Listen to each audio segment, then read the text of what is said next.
Hello and welcome. My name is Biagio Mazza, Pastoral Associate at St. Sabina Parish in Belton, Missouri, and I'm here to welcome you to another Do You Know series question. Today's Do You Know question is, do you know the symbolic significance of the desert in our Lenten journey of faith? The first Sunday of Lent of every liturgical year is focused on the proclamation of the temptation of Jesus in the desert. By setting it up this way, it sets up the key theme for the entire season of Lent. Namely, it addresses a discipline that we as disciples, imitating Jesus, should exercise and follow throughout the entire year. All three synoptics, Matthew, Mark, and Luke, present the temptation of Jesus in the desert. Soon after he's baptized and receives the power of the Spirit, he's driven by the Spirit into the desert. Mark's account is very brief, yet Matthew and Luke expand the temptation account into the biblical number 3. Jesus now is full of the Spirit and is driven by the Spirit. He's full of the very presence and power of God. He's driven by the Spirit into the desert to face temptations that every human faces in their relationship with God, especially after they committed themselves to God through baptism. Jesus is divine and yet a full human being, 100% human being, and created with freedom to choose for God or against God. And these are the very temptations that Jesus is facing in the desert.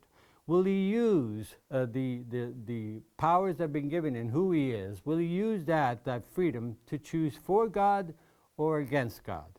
And so in confronting these things in the desert is narrated in a way, at least the temptation of Jesus are narrated in a way that speak of the desert and of Satan. Now, why desert and why Satan? Well, both are symbolic of the events that are going on in the narrative. Satan symbolizes everything that is contrary to God.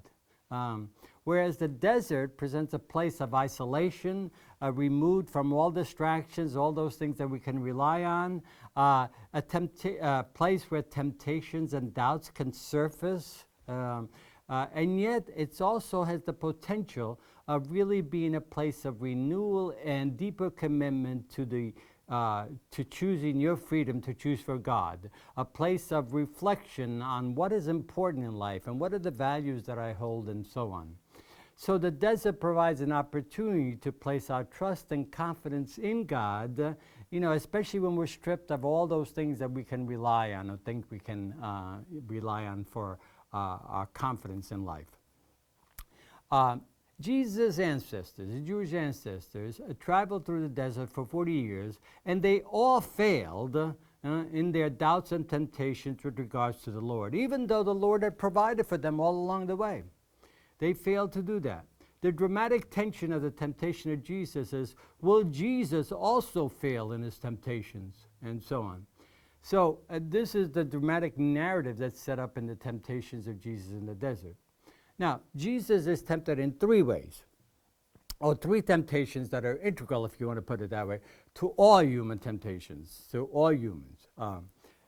The temptation to sensuality, and this temptation is the temptation to want what I want, my own desires, like giving in to my own desires, regardless of the consequences. The second temptation that Jesus faces is that of money or riches. This is desiring to have more and more, not content with what I already have. And then the third temptation is temptation to power, to be in control, to really take on the role of God and to demand that I am the center of life and everybody else has to submit to me. So these are the 3 temptations that Jesus faces in exercising his freedom for or against God. And what happens? He rejects all 3 of them based on the Word of God that he proclaims from the book of Deuteronomy, the book that kind of summarizes the journey of his Jewish ancestors in the desert. The desert becomes, for Jesus, a place of doubts and temptations, becomes for Jesus an opportunity for renewal and deeper commitment to the ways of God. And so Jesus therefore leaves the desert with a renewed commitment and a renewal to proclaim the word of God, the reign of God, as which was he saw as his mission. Now, what does all this say about our journey, symbolic desert journey during Lent?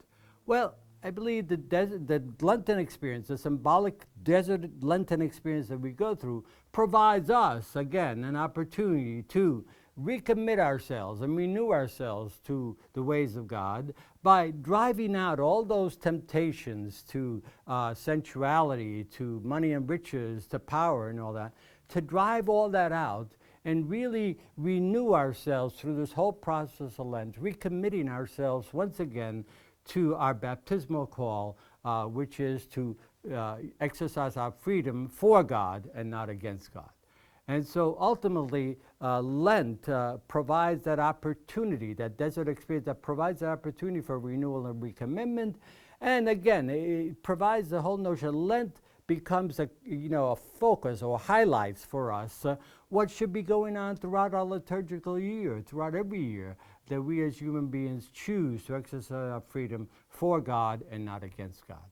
So I hope this has helped to explain just a bit of what the symbolic significance of the desert experience is in our Lenten journey of faith, and I hope you'll return again to more questions as we continue our exploration of our faith. Thank you very much.